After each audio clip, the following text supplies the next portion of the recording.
finding the heart of a tabletop role-playing game can feel a bit like peeling an onion, but some onions are more difficult to peel than others. Sometimes the layer tries to lie to you and insist that it is in fact a carrot. Sometimes you peel back a layer expecting more and find the onion hollowed out, making for a very disappointing dinner. Sometimes the onion makes you cry and you go order a pizza instead. But the Wildsea? I think we've got ourselves a very honest onion here. Every layer I try to peel back, I keep finding the same thing. The Wildsea TTRPG is composed of many things, but what lies at its heart?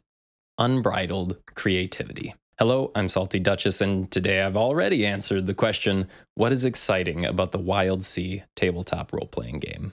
But allow me an opportunity to show you its creativity rather than just tell you. The game opens up immediately with an overview of what the book itself is and wastes no time pitching you the setting. Essentially, 300 years ago, rampant runaway growth of plants known as the Wildsea washed over the world, heralding a new dark age and giving birth to the Wildsea, the sturdy mass of overgrown trees that would serve as the new ocean of the world. Now ships still sail the world, but propelled by saw blades and powered by rotten fruits and honeys and many, many other creative sources that we will get into later. It's a damn good hook. The game knows it, and I love that it doesn't waste time orienting the reader and giving the soft pitch. I've picked up quite a few TTRPG PDFs from bundles in my time, and it can be shockingly frustrating to even figure out what a given product is. I like to keep my files organized, but sometimes I have to give up and Google the product to figure out what category it belongs in, as the writers seem to have assumed anyone who ends up with the product in their hands is already going to have an intimate familiarity with what purpose it serves. Sometimes the best marketing isn't the marketing that precedes the product, but rather the very first words that someone reads when they open the book. The first chapter launches into a full-blown explanation of the setting, and it delivers its setting and history in a way that just clicks. 24 pages of oozing, primordial creativity expressed through art and concise text. A world where solid land has become scarce and valuable, where there is no more centralized government, and the economy is based on barter. Where cactus people, fungal humanoids, and sentient hive colonies of spiders sail across the treetop seas, and where flames are the greatest taboo. The great conflagration that has burned for 200 years to the north serves as a grim reminder of why flame must be so tightly controlled in this new world. Sometimes TTRPG book page counts are inflated even to the detriment of the game itself, and the setting and history sections of the book are often the worst offenders. Here, the entire timeline is reduced to this little sidebar, and the rest of the setting info in this section feels like 150 pages of setting details has just been boiled down into this super rich syrup that can be consumed in these mere 24 pages. It is not all post-apocalyptic doom, though, for the setting. Even without fires, you still have freshly cooked food, you just might have to use the digestive acids of predatory plants to cook. You still have vices to partake in with all kinds of new fruit-based alcohol and drugs to consume. Even tobacco is still enjoyed in this world, just in very special all-stone rooms to avoid the rampant destruction a stray ember could wreak. And of course, music will survive until the last person alive, featuring plenty of strange and unique instruments like an ajna, a stringed instrument that is plucked on this side of the veil and bowed by some spirit from the other side, like a violin that pierces the barrier between life and death. The creativity of the setting is great and very evocative, but that can also make it kind of difficult, as a lot of improvisation is based on subconsciously drawing on related past experiences and media. This is so out there that the pool of related media that hits the same vibe is a lot more limited. I think this makes investing into the setting the book provides a bit more important if you're going to try to bring this world to life. I would recommend going over the core concepts on page 7 as a group during session 0 to try to get on the same page about the most intrinsic pieces of the setting. But beyond that, I think a lot of this stuff serves as inspiration first, useful fallback second, and almost never a necessary rule. Remember, if you and your players strayed away from the setting as expounded upon throughout the book and had fun doing it, That isn't a failure or something that needs correction. Don't get lost in maintaining the canon of the Wildsea, especially because it's such an esoteric setting that it can make it hard for players to contribute to narratively, which they should be encouraged to do. As it is a more improv-heavy system, you don't want to discourage them even further by quibbling about little details. Just get the broad strokes down as a group and roll with the punches. Speaking of rolling, the core mechanic of this game is relatively straightforward. You build a pool of 6-sided dice using the various properties of your character and potentially the environment, which I'll talk about more later, and look for the highest result. A 6 is a complete triumph. 5 or 4 results in a complication, and if your highest roll was only a 3, 2, or a 1, you have a disastrous result, otherwise known as the Forged in the Dark engine, originally birthed by Blades in the Dark. Even here, we have a need for creativity to be exercised. You see, complete triumphs and disastrous results are pretty straightforward, generally speaking, but by design, conflict results are going to come up most often, and they are the most difficult to handle as a GM. It's quite improv heavy to try to come up with interesting or meaningful drawbacks every time a character rolls a conflict. See, combat especially is supposed to feel more dynamic and engaging rather than just trading blows back and forth on a battle map in this system, but if you keep choosing the same drawbacks on a conflict roll, it'll eventually start to feel that way, really predictive and unimaginative. But does the system provide the support to inspire you and provide fallbacks to prevent this pitfall? I'll answer that one further into the video. Okay, so what exactly are we using to build this dice pool? Unless your character is wildly outside of their comfort zone, you'll probably get 1d6 from a character's edge. An edge is basically a preferred way to approach situations, and I think primarily serves as inspiration and a starting point for how you describe the action your character is about to take. The game very specifically says to treat these as quite flexible. Second, you will get to use a skill or language for another 1 to 3d6 depending on your rating. Where an edge represents how your character is doing something, your skill represents what they are doing. Language is slightly different where the rating itself always communicates how well you speak it, but when rolling using a language, it is most likely to be used more as a representation of cultural knowledge. So you wouldn't necessarily roll chthonic to speak to someone in that language if you already had the rating, but rather you would roll chthonic to try to recall details of ancient human culture or cultural insights into the ardent. As a GM, edges should be looked at as if they are as flexible as a premier horror movie motion capture contortionist, whereas skills are more like the reed of a woodwind instrument. They are flexible, and in fact, they need to be, but push it too far and it becomes useless. Finally, you'll often get 1 and sometimes even 2 d6 from advantages. Advantages are anything you can leverage from your possessions or from your circumstances that can benefit you in the moment. Most frequently, you'll get an advantage by utilizing an aspect of your character. Aspects come from your bloodline, origin, and post, aka what you are, where you're from, and what you do for a job.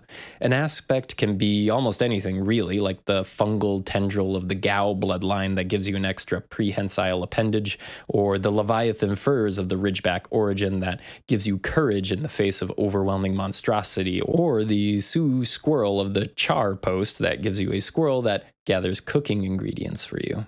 Each aspect will come with some kind of described effect as well as a track length. Tracks are used all over the place in the game, and in the case of aspects, it essentially represents how durable the aspect is. Sometimes you'll have to mark an aspect like so, or sometimes you'll even have to burn it, which is marked like this. Once the aspect is fully marked, it's not particularly useful anymore, and you'll have to spend some downtime trying to clear the marks to be able to use it again. Burn should be avoided if possible, as it is especially difficult to clear. Some aspects cost mark or burn to use, and you'll frequently mark or even occasionally burn your aspects when taking damage. So far, aspects seem a little vague and nebulous. They can be or do almost anything, right? So they sound, at first blush here, like they're primarily going to serve the narrative, but actually aspects are a major mechanical hook to the system, and they hooked me like a bluegill on that pheromone-based bait. Aspects are a bit nebulous by design to allow for lots of creativity, but between the vast number of examples and the guidance for creating your own aspects from scratch, you have everything you need to have mechanical weight to them as well. But the real meat to the aspect mechanic is developing your aspect to have different abilities or limitations and combining two separate aspects into one. Taking your current favorite aspect and shoring up one of its weaknesses or adding a cool new ability was quite fun, and I felt there was enough guidance to intuitively understand what an appropriate cost would be.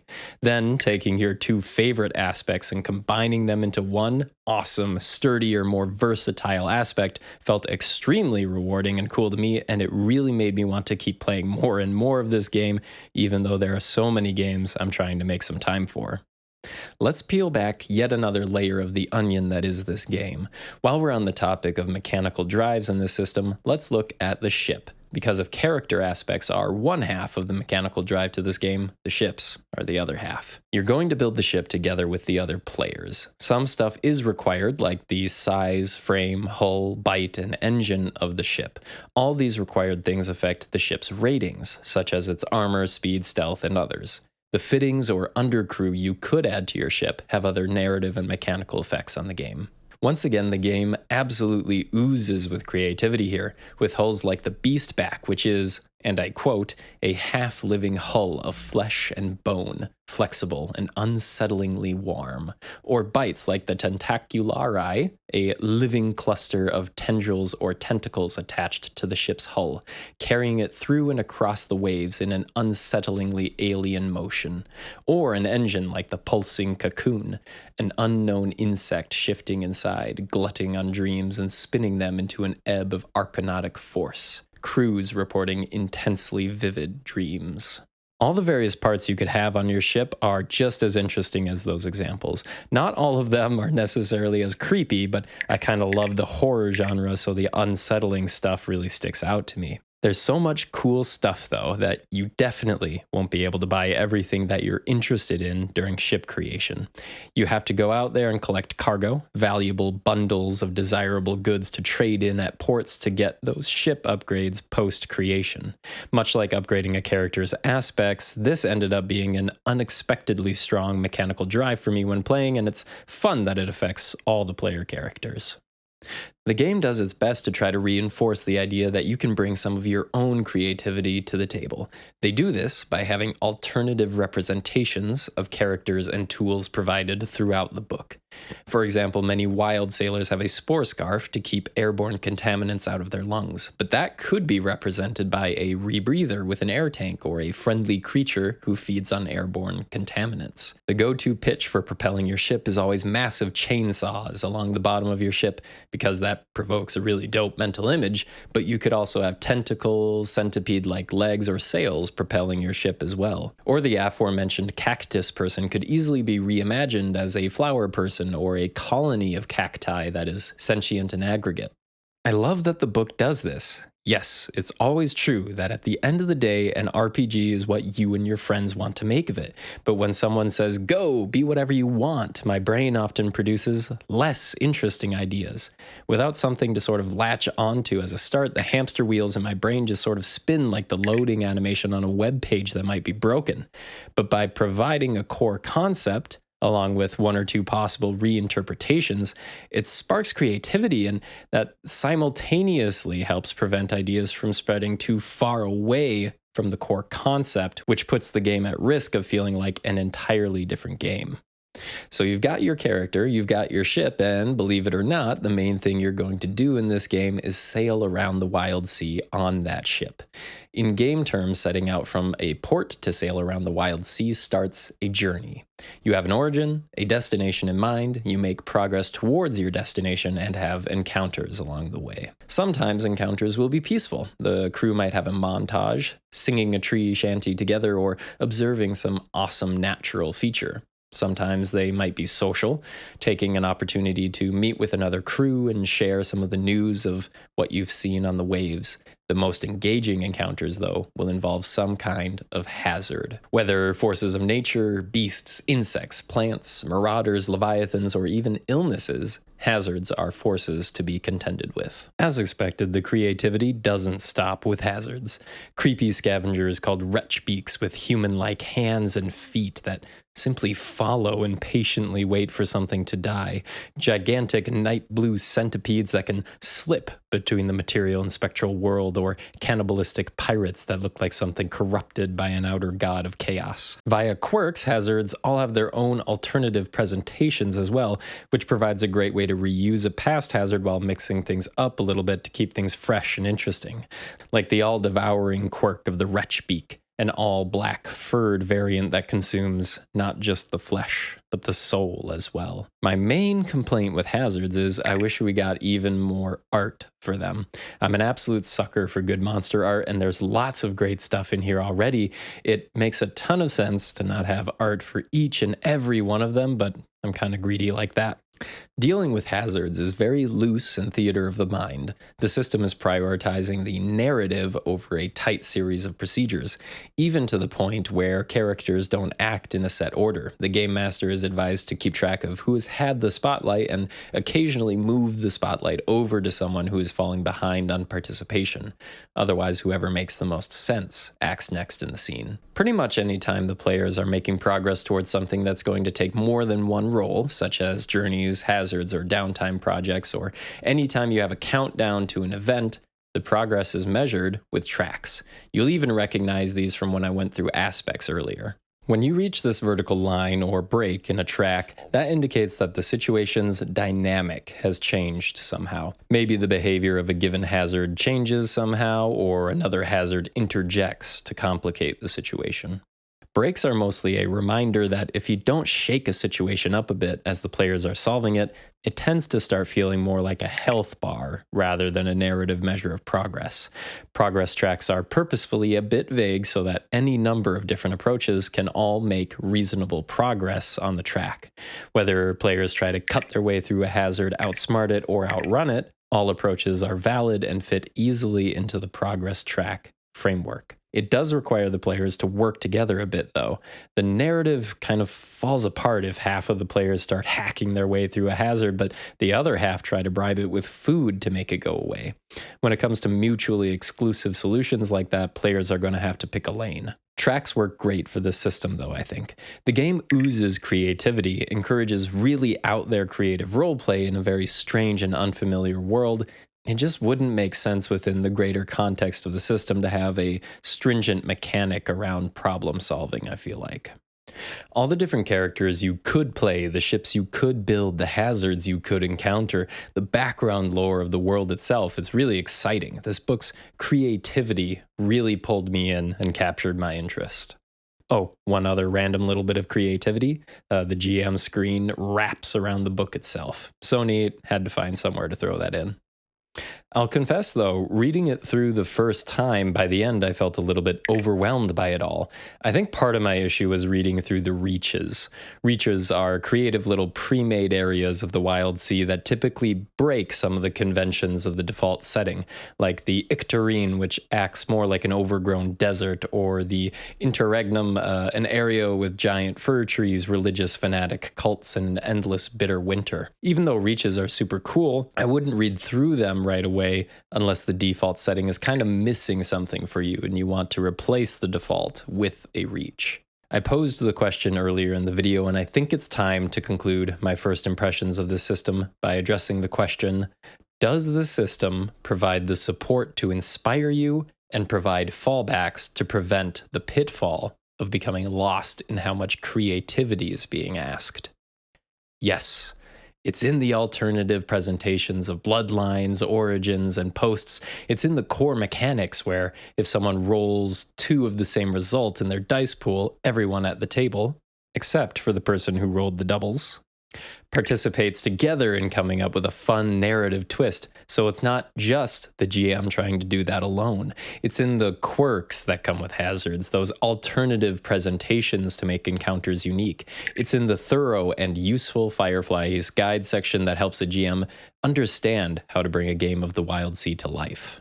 It provides, in my opinion, the perfect amount of guidance. See, when the game presents you with an idea, it paints the center of a target. Then by giving just 1 or 2 examples of ways you could alter that idea slightly, you sort of paint a mental circle around the center of that target, which for me goes a long, long ways towards actually fueling my creativity. If someone just painted the center of a target but then said, don't worry about the target. If you don't like the target, you can shoot at whatever you want in the room. It's your game. You can do whatever you want. I'd be irritated, not relieved. Yeah, I know. It's a role-playing game. It's all in our heads. Obviously, we can always do whatever the hell we feel like. The reason I buy the book is to have a target to shoot for.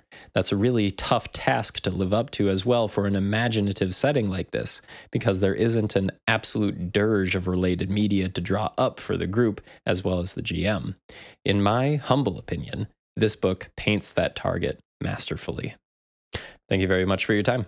Bye.